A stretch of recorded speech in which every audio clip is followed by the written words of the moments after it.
Somewhere in the North Sea, July 6, 1988. A night shift crew arrives on Piper Alpha, one of the world's largest oil platforms, for a routine handover. One pump is down for maintenance. A pressure safety valve has been removed. A temporary plug holds the line in place. The paperwork has been misplaced. The day shift does not mention it. The night shift does not check. At 9:45 p.m., someone starts the pump. Within 2 hours, 167 men are dead. The platform, a structure that once accounted for 10% of all North Sea oil production, collapses into the ocean as a twisted, burning mass of steel. And here is the part that should keep everyone awake at night. Virtually every mistake that destroyed Piper Alpha is still possible today. Oil rigs are among the most well-regulated workplaces on Earth. Safety has improved dramatically. Fatality rates have dropped. The industry has invested billions in training, technology, and process. And yet the fatal injury rate in oil and gas extraction in the United States still sits at 14.2 per 100,000 workers, nearly 4 times the national average across all private industries. Human error is identified as a contributing factor in roughly 80% of offshore accidents. Today, we are going through the 10 specific mistakes that have killed people on oil rigs, and that, if made in the wrong sequence, could kill everyone. These are not theoretical. They come from accident investigations, survivor testimony, and disaster inquiries going back decades. The first mistake is failing the shift handover. It sounds administrative. It is, in fact, the single most documented precursor to catastrophic offshore accidents. When a crew of workers hands the platform over to the next crew, critical information about equipment status, ongoing maintenance, and outstanding hazards has to transfer completely and accurately. At Piper Alpha, a condensate pump had been taken offline for routine maintenance. Its pressure safety valve had been removed and replaced with a temporary seal. The note documenting this was left in the control room. During the handover, it was misplaced. No verbal briefing confirmed the pump's status. The incoming crew, unaware of the temporary seal, restarted the pump when their regular pump tripped. As little as 30 kilograms of condensate, about the weight of a golden retriever, escaped through the unsealed flange. It ignited in the gas compression module. Everything that followed was consequence. The rule is brutally simple. If the information doesn't transfer at handover, it doesn't exist for the incoming crew. And on an oil rig, what they don't know can absolutely kill them. The second mistake is disabling or ignoring gas alarms. Oil rigs run continuous atmospheric monitoring. Sensors throughout the platform detect methane, hydrogen sulfide, and other dangerous gases at concentrations measured in parts per million. When those sensors trigger, alarms sound. The problem is this: false alarms are common. Sensors are sensitive. They trigger during maintenance, during cleaning, and during normal operational fluctuations. Workers habituate to them. They begin to treat alarms like noise. They disable sensors to stop interruptions during critical tasks, and sometimes they forget to re-enable them. This is called alarm fatigue, and it is documented in virtually every major offshore incident investigation. At Deepwater Horizon, workers had complained about poor equipment reliability for months. A confidential survey conducted just weeks before the explosion found that many workers had entered false data into monitoring systems to circumvent the system. The company's perception of its own safety status was, according to the survey's findings, fundamentally distorted. The alarms were there, the data was not trusted. The culture had trained people not to respond. The third mistake is skipping well control procedures, or worse, misreading a negative pressure test. Drilling is a constant battle between the pressure of whatever is deep underground and the pressure of the drilling fluid, called mud, that holds it back. Drillers measure this balance constantly. When they need to temporarily abandon a well, to cement it, cap it, or leave it, they run tests to confirm the cement has sealed properly. The critical one is the negative pressure test. Operators reduce the pressure in the wellbore and monitor whether anything flows back up. If pressure bleeds off and then stabilizes, the well is sealed. If it does not stabilize, if the pressure keeps moving, the well is not sealed. Something underground is pushing back. On the night of April 20th, 2010, engineers aboard Deepwater Horizon ran a negative pressure test on the Macondo well. The results were anomalous. Pressure kept moving when it should not. A different gauge in a different part of the system showed a more favorable reading. The crew concluded incorrectly and fatally that the anomalous reading was a false positive, caused by a phenomenon called the bladder effect. They signed off. The well was not sealed. The cement had failed. Shortly before 10 p.m., a bubble of methane gas the size of a house traveled up 18,000 feet of drill pipe, expanded as it rose, and exploded out of the rig floor. 11 men died. Nearly 5 million barrels of oil poured into the Gulf of Mexico over the following 87 days. The investigation found that BP was 43 days behind schedule and tens of millions of dollars over budget. The decision to accept the anomalous pressure test saved time. The well had been signaling its instability. The crew had not been trained to recognize what they were seeing. Mistake number 4 is the blowout preventer, specifically trusting one that has not been properly tested. The blowout preventer, or BOP, is the last mechanical line of defense against a well that is losing control. It sits on the wellhead and can, in theory, shear through a drill pipe and seal the well with hydraulic force.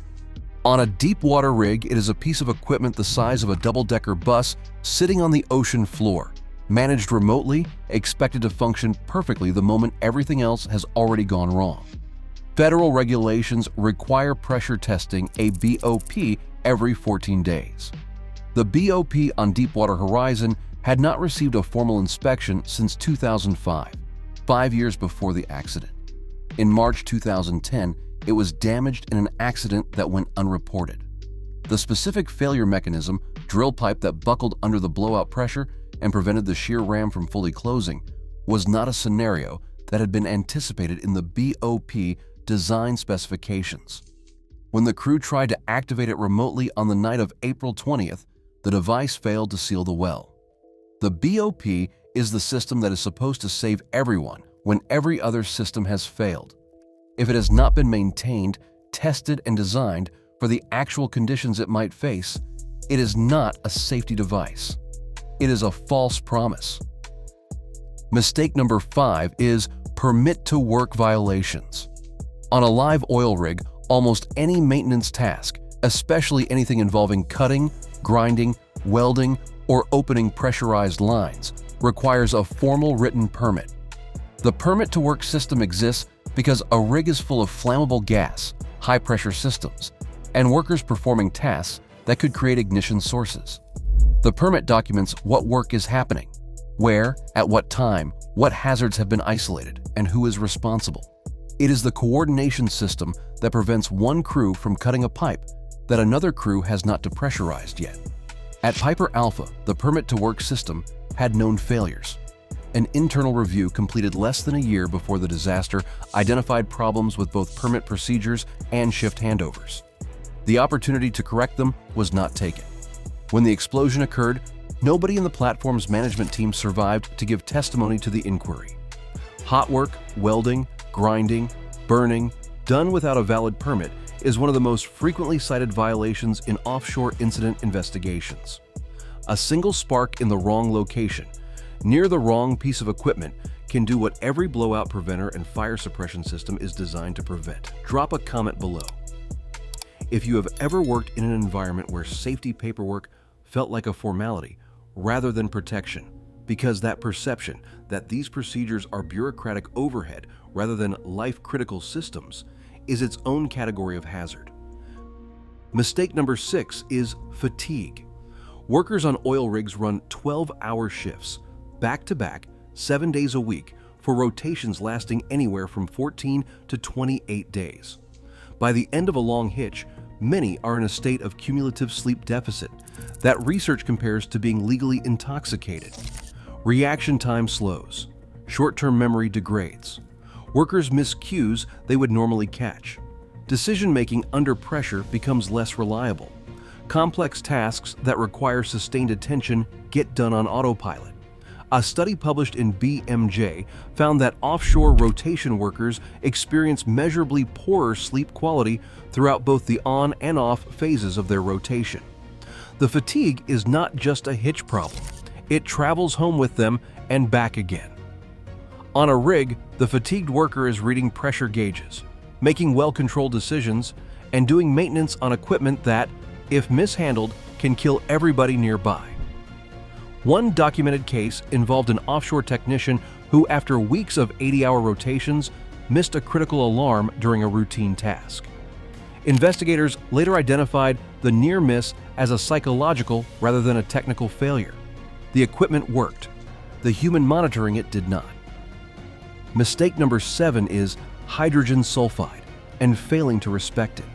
Hydrogen sulfide, called H2S, is a colorless gas that naturally occurs in oil and gas reservoirs. It smells like rotten eggs at low concentrations. At concentrations above roughly 100 parts per million, it paralyzes the olfactory nerve, and you can no longer smell it. At 1,000 parts per million, it kills in minutes. Workers have walked into enclosed areas, taken a breath, and dropped within seconds without any warning at all. No smell, no visual cue, no time to react. H2S is heavier than air. It settles in low-lying areas, like bilges, enclosed pump rooms, or anywhere ventilation is poor. If a well kicks and releases H2S-laced gas into a poorly monitored zone, and personnel are in that zone without monitoring equipment, there is no survival path. Rigs operating in H2S environments require continuous personal gas monitors, H2S contingency plans, and respiratory equipment staged throughout the platform.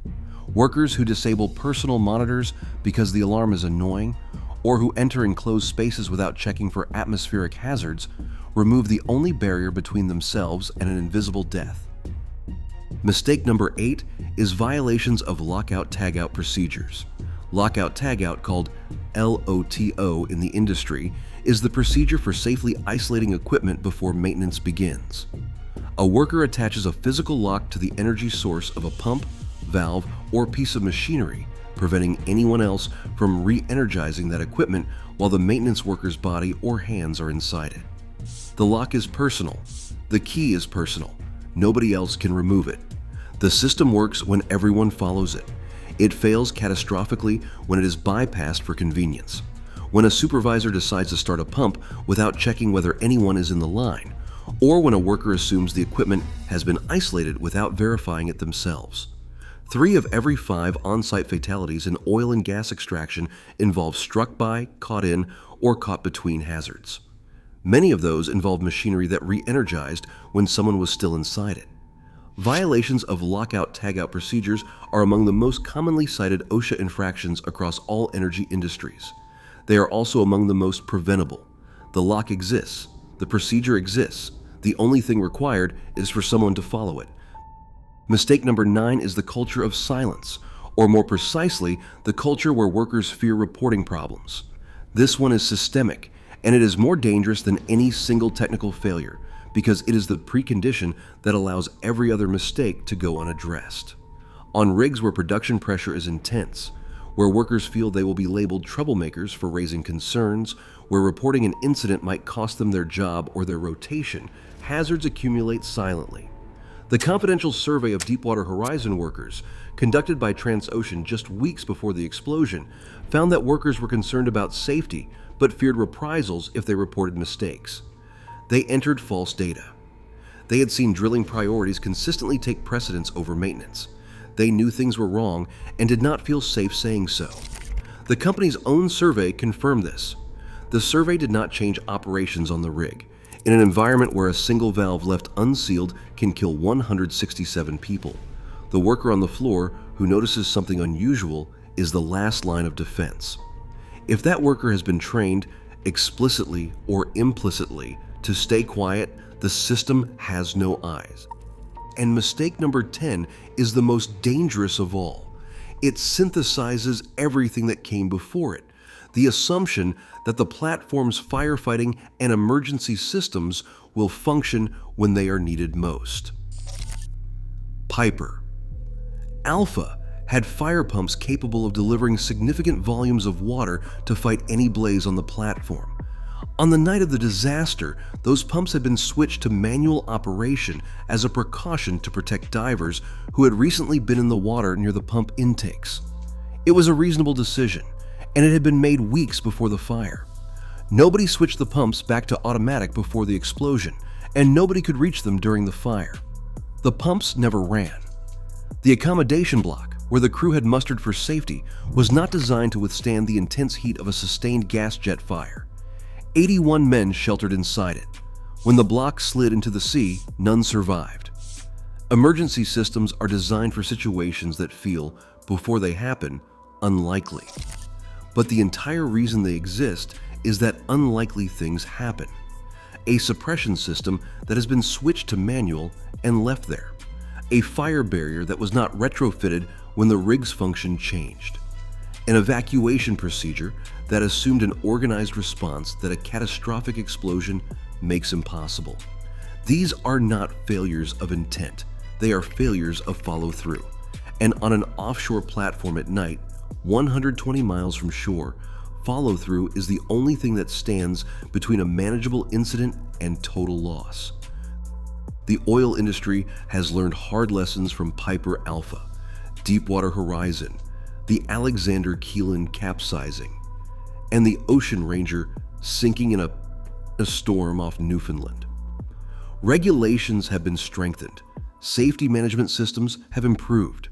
On paper, the industry looks far safer than it did in 1988, and for the most part it is. But the conditions that produce disasters are not technical, they are human.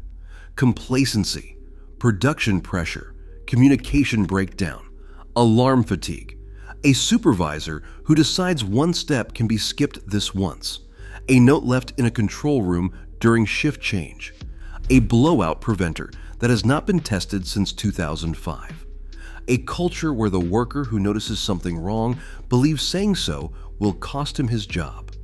None of these are exotic failures. None require a unique confluence of bad luck. They are in some form present on industrial sites everywhere. The thing that makes an oil rig different is the proximity. There is nowhere to go. There is no calling for help that arrives in minutes. When the system fails on a platform 60 miles offshore, the only resources available are the ones already there. That is the weight that experienced offshore safety officers carry and that newcomers often do not fully absorb until they have been out there. The machines are extraordinary. The procedures are extensive.